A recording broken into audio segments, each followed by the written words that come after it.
Immunité et système immunitaire. Alors dans cette vidéo, on va essayer de définir ces deux termes pour comprendre quelle est leur signification et leur utilité pour le corps humain. L'immunité d'abord, c'est la capacité de l'organisme à se défendre contre une agression.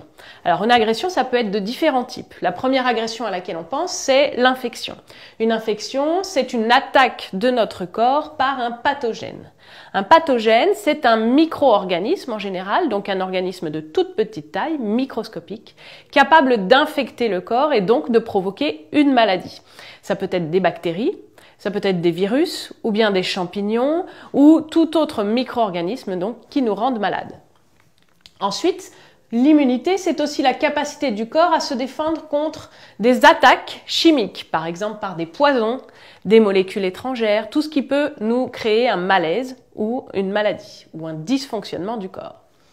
C'est aussi une protection mécanique contre par exemple les piqûres, les coupures, des chocs très violents ou des frottements qui abîmeraient le corps et le mettraient en danger. Et enfin, c'est la capacité à se défendre contre des dysfonctionnements qui peuvent être des dysfonctionnements internes. Le corps se met à dérailler en quelque sorte, par exemple lorsque on est atteint d'un cancer. Maintenant, le système immunitaire, c'est l'ensemble des organes qui vont être capables de repérer ces agressions, ces dysfonctionnements et de mettre en place des mécanismes de défense. Ce système immunitaire, vous l'avez sur l'image ici, il est fait de plusieurs organes, par exemple la rate dans notre ventre, ou bien encore les ganglions lymphatiques qu'on trouve tout le long de notre corps, symétriques à gauche et à droite. Ces ganglions, c'est par exemple ceux que le médecin tâte quand on est malade et qu'on va consulter, parce qu'ils grossissent quand on est malade. Il y en a par exemple dans le cou, mais il y en a aussi à l'aine ou bien au niveau des aisselles. Donc, le corps est capable, grâce à un certain nombre d'organes qui collaborent, de repérer les dysfonctionnements et de mettre en place des mécanismes de défense.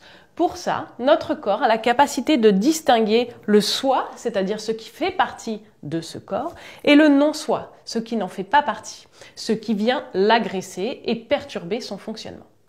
Au final, donc, l'immunité et le système immunitaire nous servent à nous protéger. C'est une protection efficace de l'organisme contre les agressions de tout type et contre le non-soi qui viendrait pénétrer dans le corps et donc le faire dysfonctionner. Deux choses à retenir enfin, cette protection, parfois elle ne suffit pas. On va l'aider grâce aux médicaments qu'on prend quand on est malade.